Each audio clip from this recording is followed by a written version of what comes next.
Hi, I'm your host, Sal Mercogliano. Welcome to this episode of What the Ship This Week in Maritime News. If you're new to the channel, take a moment, subscribe to the channel, hit the bell so be alerted about new programs as they come out.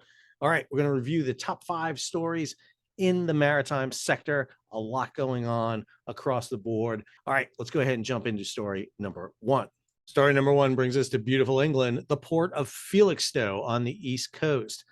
Felixstowe announced a strike this week, 8 days. 1,900 workers walked out over issues of pay. Now, Felixstowe is the biggest port in the United Kingdom. About 48% of all containers come into that port. Now, you're sitting there going, well, wait a minute, that sounds a lot like LA and Long Beach. Again, you got to think about something a little bit different about Felixstowe. Number one, anywhere in the British Isles is not more than 150 miles from the coast.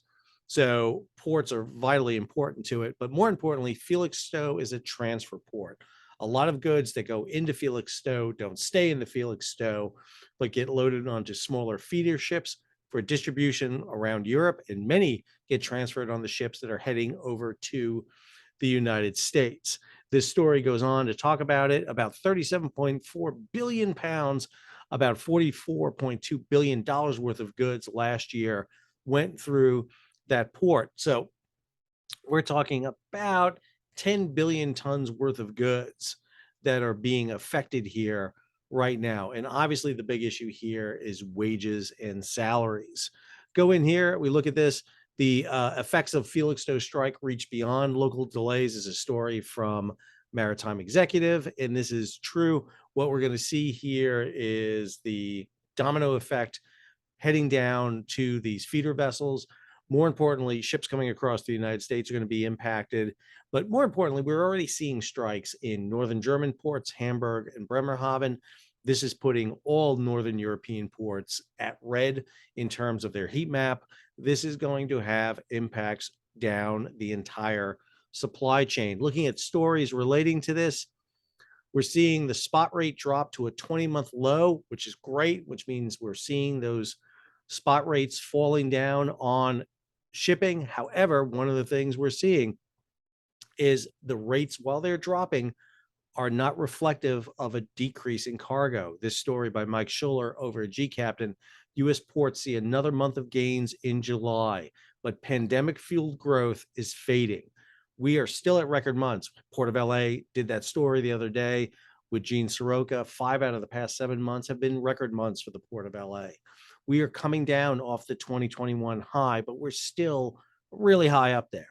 And this change is still reflective in the fact that we're having record months in these ports.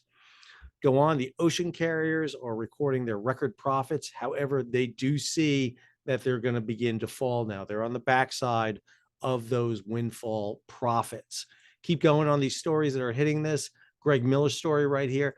Trans-Pacific rates still sinking, transatlantic rates still peaking. Very interesting story. This goes with that shift in cargo from the West Coast, LA and Long Beach, to the East Coast through the new lane of the Panama Canal, those Neo-Panamax vessels, and on the ultra-large container vessels coming through the Suez Canal that now, unfortunately, are being blocked because of Felixstowe and strikes in the northern European ports.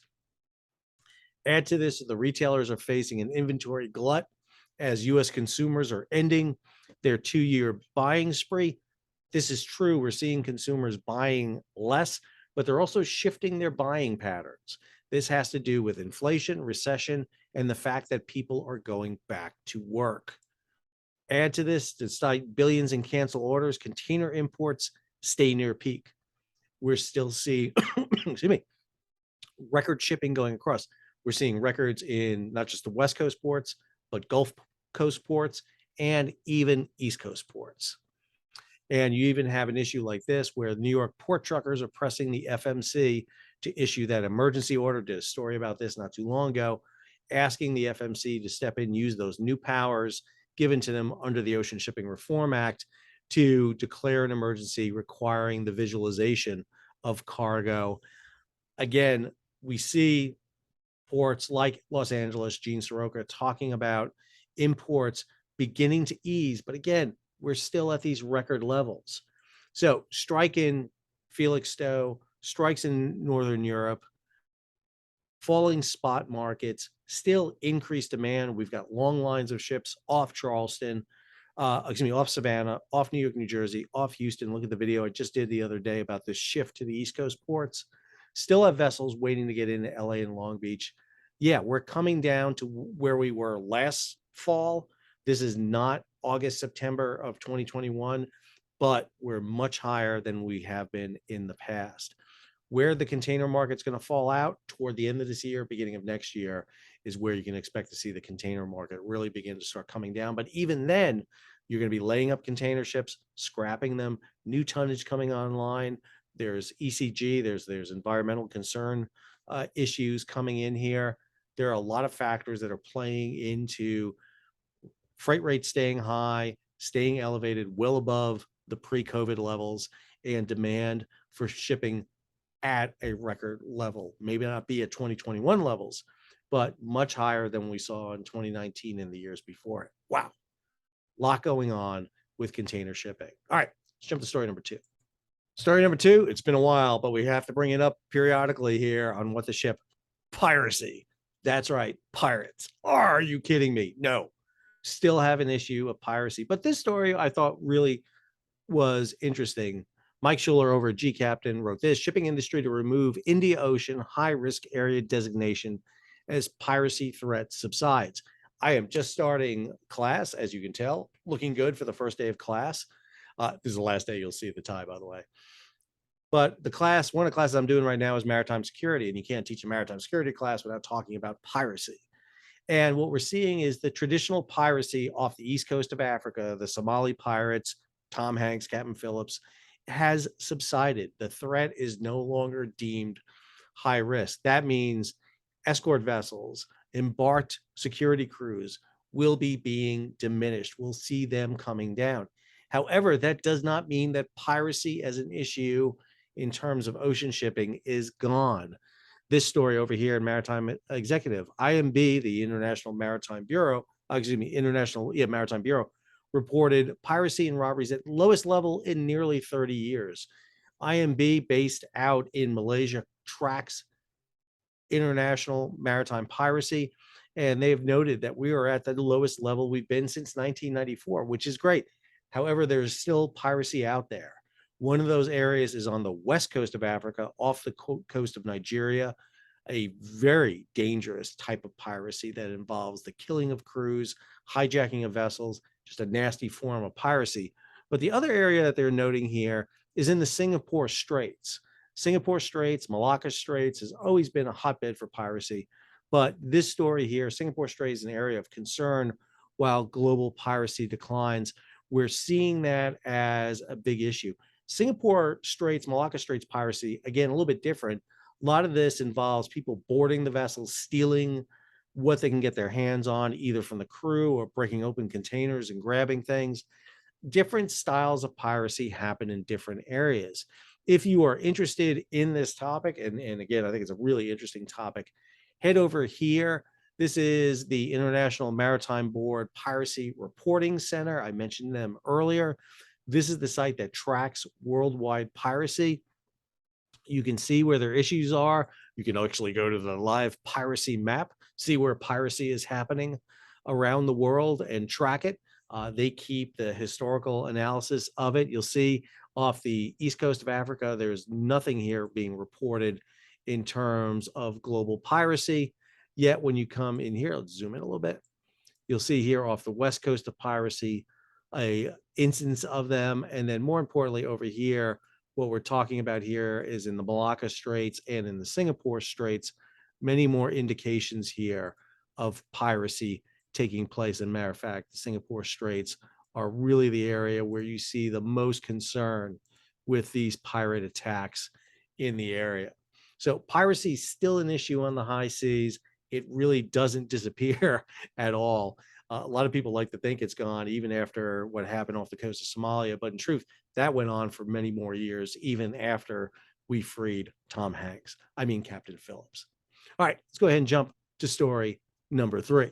Story number 3, we head over to GCAP, and John Conrad posted a YouTube video. He's getting in on my business here. What is John doing? He's kind of muscling in on what's going on with shipping. I should not give him any attention at all, but we love John, so we're going to do this. John posted a video the other day. Will the Ukraine grain deal, will the Ukraine grain deal with Russia fail? Which I think is an interesting question. He delves into that issue. 10 points where the deal may falter. And again, I think there's a lot of concern about the Ukraine grain deal. So he has this video. I'll have the link in the show notes. You can go right over here, of course, to catch it. But one of the things I found really interesting is there's been a lot of issues associated with the Ukraine grain deal coming out. So there's a story over in Maritime Executive here with Black Sea grain deal and new routes. Ukraine's ags exports rebound. And you're seeing this everywhere. I just happened to pick this Maritime Executive story. In about 3 weeks of operation, 720,000 tons on 33 ships have sailed out. That sounds fantastic. It sounds great, except how many of those 33 ships were ships locked up in Ukraine and they're just coming out, they're not going in? Also, 720,000 tons, 720,000 tons sounds like a lot, but understand monthly Ukraine exports 5 to 6 million tons of agricultural material, and they are well below that. If you're transporting 1/8 of that, which is what they're at right now, this is well below the level that Ukraine needs. Plus, Ukraine has piled up in the silos, in the storage facilities, potential for it to go bad. It needs to be exported. And while we're seeing ships heading into Ukraine, they are not doing so at a rate and a size large enough to get to that 5 to 6 million tons. Meanwhile, you see stories like this, and I commented on this yesterday on Twitter and over on LinkedIn, this story on a site called War on the Rocks, which deals with national security, strengthening the Black Sea grain agreement short of war. This was written by Mike Peterson and Admiral Jamie Fogo. Jamie Fogo is a retired 4-star U.S. Navy admiral. He is the dean of the Center of Maritime Security. I know Admiral Fogo. I've talked with him and helped him on projects.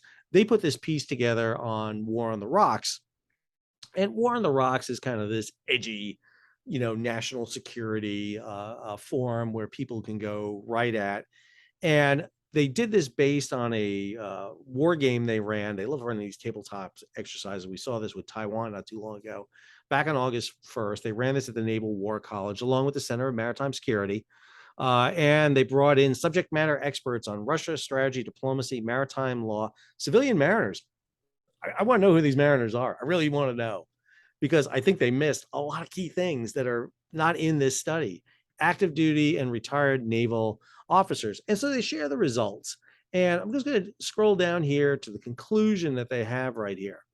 It's not good policy to assume that the grain agreement will hold. It sails on rough seas because Russia's interest in abiding it are ethereal.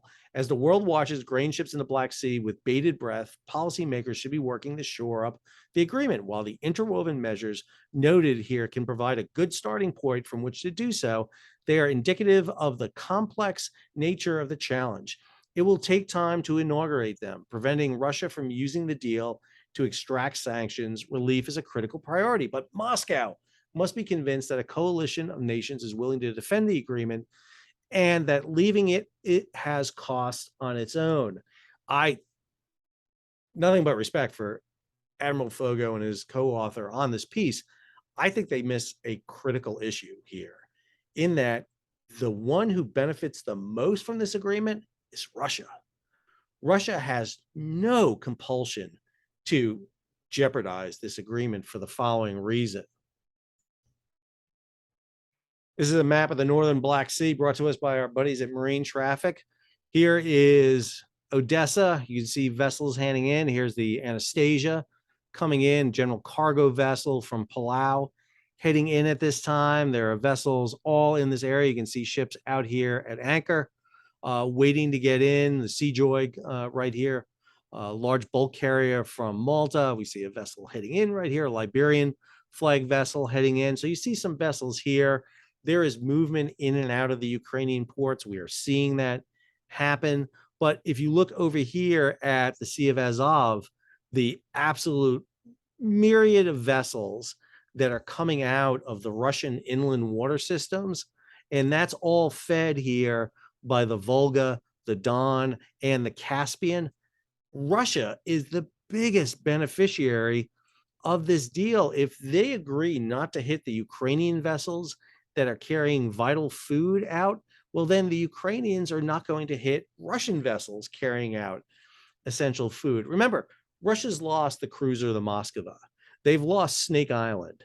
They've lost the oil platforms that were out here in the Gulf of Odessa. They basically lost their surface forces. They could still interdict trade here by mines, by aircraft, and by their Kilo submarines coming out of Sevastopol, but that would result in Ukraine hitting their vessels. Instead, they get the best of all worlds here by agreeing for Ukraine to sail a few vessels. And remember, there are problems getting vessels into Ukraine. You've got to find shippers that are willing to do this. You got to find crews that are willing to do this. You have to find insurance. Again, there's only about $50 million of war risk insurance out there. So your vessel has got to be worth less than $50 million. Or if you lose it, you're going to lose that money. Meanwhile, Russia is just funneling vessels through the Sea of Azov out of Novorossiysk and heading toward the Turkish Straits. They are the biggest beneficiary of the agreement. Why would they jeopardize this? We already know Ukraine's only gotten out about 700,000 tons of grain, a lot of that on ships that have been stuck there since February. The question is, how many ships are going up to Ukraine, loading and coming out on a consistent basis? Meanwhile, Russia has opened up the floodgates of food, fuel, and fertilizer coming out. And oh, by the way, the other country that immensely benefits from this, Turkey. Lloyd's had a story, 43% of the ships heading up to Ukraine are Turkish owned. Turkey gets 25% of its food from Russia and Ukraine, 22% from Russia, 3% from Ukraine. So Turkey wants this agreement. They brokered this agreement. The loser here is Ukraine. Ukraine is everybody thinks that the grain is flowing out of Ukraine, that everything's back to normal now because Ukraine grain shipments are coming out, but only a fraction of that's coming out. Fields are not being planted, which means yields will be down come next year. Ukraine is the one losing. This deal makes it look like Ukraine is doing good, but the great benefactor right now is Russia, followed by Turkey. Now, don't get me wrong, getting food out is essential to prevent starvation in Africa. This needs to be done, but let's not kid ourselves that the benefactor here is Russia on the deal. And I think that's what some of the military aspects look at. They look at this purely as a military, not the commercial side, which again, you have to balance against. That's why I go back to those civilian mariners. I think those civilian mariners were MSC, Military Seal of Command mariners, who are great at providing support to the US Navy, but don't understand the commercial side. And John's video, John Conrad's video, does a lot to cover that. All right, let's jump over to story number 4. So story number 4, we had a batch of Jones Act stories hit here this week. There's one I'm going to go do a separate story on, which was a report about the impact the Jones Act has on Puerto Rico. But this story on GCAPT and Bloomberg story, New York draws rare Jones Act cargo as fuel stocks draw down. New York gasoline inventories are so low that suppliers are resorting to expensive U.S. vessels to move fuel into the region and allay the potential for shortages. Vessels Oregon and Sunshine State are en route to deliver fuel from Texas and Louisiana to New York by the end of the week. According to Bloomberg Vessel Tracker, the cargoes are likely to be gasoline. These movements underscore the need to refill gasoline and diesel tanks in the New York region, which stand at their emptiest level in nearly 3 decades. Supply is shrinking at a time when falling pump prices have lifted the country's gasoline demand to a year-end high. It's rare but not unheard of for Jones Act vessels to move Gulf Coast fuel into New York, said Red Anson, senior commodity analyst at Kefler. The East Coast relies on the Colonial Pipeline to deliver fuel from the U.S. Gulf Coast, refining belt and exports from Europe. However, European exports have fallen this month, forcing the market to seek shipping alternatives. So hang on a second. I have to say, when they talk to these guys, they do not provide the entire context here. They're making it sound like this is an unheard of thing for a Jones Act tanker to haul oil. Now, first, the Jones Act requires US owned, US flagged, US built, US crewed vessels to move cargo from US port to US port, known as cabotage. Many countries around the world have this. It's not an unusual thing, especially for a maritime power like the United States. Typically, the Colonial Pipeline moves this. The Colonial Pipeline, the twin pipelines from Texas up to New Jersey, move this fuel. However, the Colonial Pipeline takes 17 to 18 days to move their cargo. And lots of times, fuel brokers and commodity movers don't like to put fuel in the Colonial Pipeline because the price of the fuel may fluctuate over the time it's moving. And they may lose money by the time it gets to the point of destination. So what do? Lots of times they draw that stock out of the mid-Atlantic region and they load it on ships and sail it to Europe. And that's what's been happening. The reason for the drawdown in the commodities in this area have been shipments across to Europe to fill the backlog that was normally filled by Russia. And so they're drawing down while supplies are decreasing. And because people would rather put this in a tanker because it moves faster than the Colonial Pipeline, that's what they're doing now. The thing I get about this article is, okay, you're saying it's more expensive. How much more expensive? How much more expensive is it than the foreign ships that you could use? Because that's what's going to happen is people are going to argue if we can use foreign ships, it would be cheaper. How much more? Because again, they don't ever give you this quantification. How much more per gallon are you paying for using a US ship? If it's pennies on the gallon, which it is, that's important to say because you're really not seeing if it's a few pennies. If it's significant, if we're talking about dollars, of course, you want to talk about this, but they're not. And that's a key thing. The other thing you have is this one here, Splash 24/7 story, the numbers behind the Jones attack.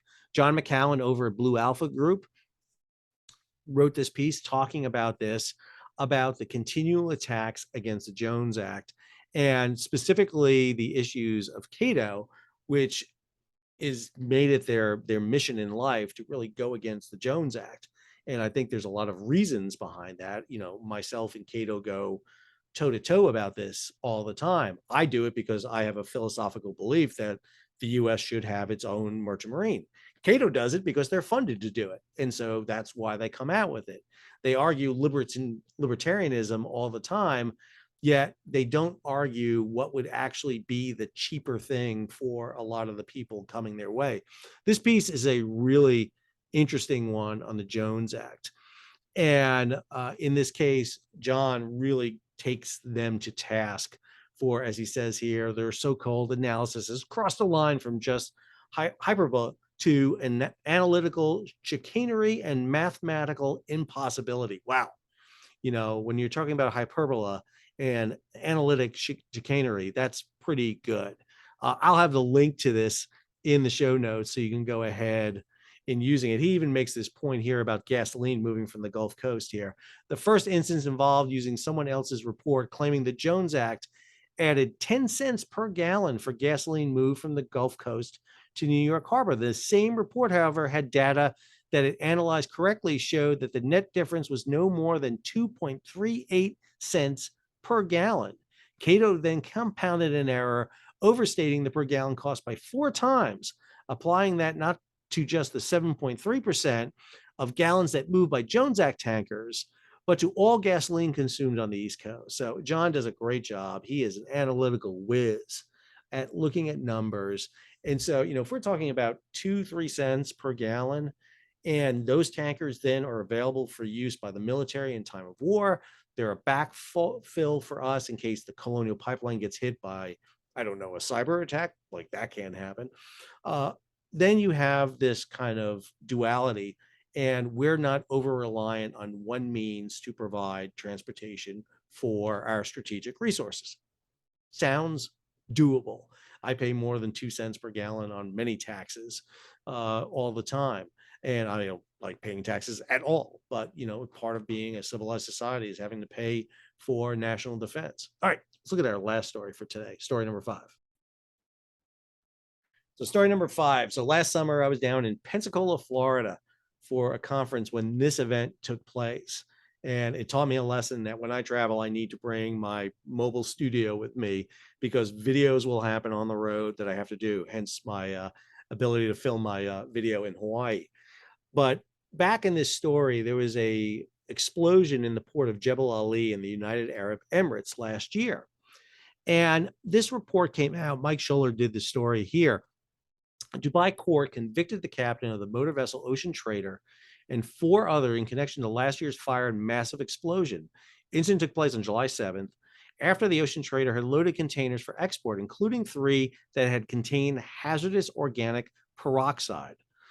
Nobody was killed in the accident, but five suffered minor injuries. Investigation revealed that the containers had arrived at the port 12 days before the incident and were kept in direct sunlight and scorching heat. It's the United Arab Emirates in July. That's like 120 degrees. The court found the organic compounds were allowed to decompose as a result of negligence by the cargo shipping company. The decomposition led to a buildup of gases that caught fire and exploded while being loaded onto the ship. It was a massive explosion. Prosecutors made the case that the captain was responsible for the stowage plan and had loaded the hazardous containers close to each other. The captain denied any wrongdoing, argued unsuccessfully that he did not know the containers had been stored improperly. How could he know? How could a captain know how long containers had been sitting in a terminal? Yet the court found the captain and four others guilty of wrongfully causing the accident. Each was given a 1-month suspended sentence and fined about $10,000. This story is also talked about in Sea Trade on the same aspect. I raise this story because I think it's really a dangerous story. Captains and the ship's crew are ultimately responsible for what happens on the vessel. There's no questioning about that.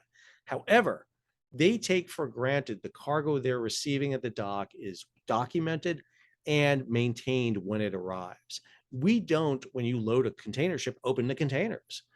It would slow everything down. We don't have the time to pull everything out and look in a 40-foot container. You have to assume that the port, when they receive a hazardous material, is stowing it properly. The fact that they convicted the captain and crew is a bad precedent. The UAE, let me be clear, has some issues here. Last year, the Express Pearl, a container ship loaded with hazardous material, came out of the attempted to go into the UAE to offload hazardous material, the Express Pearl, because it was leaking. They were denied that permission. They then went to India. India denied their permission to go. They went to Sri Lanka, where they caught fire and lost the vessel and had a huge environmental disaster. Blaming the crew for the storing of this goods is just deflecting the blame. This is a bad precedent to be setting, to be focusing on the crew. There's a lot a captain and the crew can handle and be responsible for, but containers are the big unknown mystery. Does a captain know what's in every container on the ship? They get a manifest, they get a list. How do you know it's accurate? You don't. You hope it is. You hope to flag those that provide bad data. I mean, we don't even know if the weights are accurate at times when they're loaded on board. This is what causes a lot of stability issues on container ships. You have to load containers on a vessel because of hazardous cargo, but also where it's being discharged. It's a very complex issue to load a ship. Most load plans are done not on the ship, but ashore. And then at the last minute, I mean last minute, sent to a ship to review while sometimes the containers are coming on board. And the fact that the UAE is finding them guilty is, again, deflecting the blame from who is responsible: the people who loaded that cargo, the people who shipped that cargo, the people who stowed that cargo. It's not the captain, those crew members loading it on board. I just have a huge problem with this. And I think we're looking at trying to blame mariners and the crews for issues that are taking place on land. I just vehemently disagree with this decision by the UAE to do this. All right, lots to cover there, a lot of information. Hope you enjoyed today's episode. If you did, hit subscribe, hit that bell so be alerted about new videos when they come out. Leave a comment, give it a thumbs up, share it across social media. And if you can, support this page. The way you support the page, two ways. One, hit that super thanks button below, contribute directly to the page. That gives me the time to put these videos together and hopefully build a staff this year, looking for some of my Campbell students to come give me a hand and up the level of what's going on with shipping, and also head on over to Patreon. You can find the link to Patreon in the show notes or at the end of this video. Go over to Patreon, become a patron of the page. We have different levels of support, either monthly or yearly you can do. I appreciate it. It allows me, again, to subscribe to news sites, to do the research, to give me the time to put this together for you. We are approaching 50,000 subscribers, 5 million views. Unbelievable. This channel is taking off the way it has. I am looking forward for future episodes, hitting our 50th episode of What the Ship, 3 more to go, and having those moments to reflect on what this channel has become over the year. All right, until our next episode, this is Sal signing off. I gotta head to class. Bye.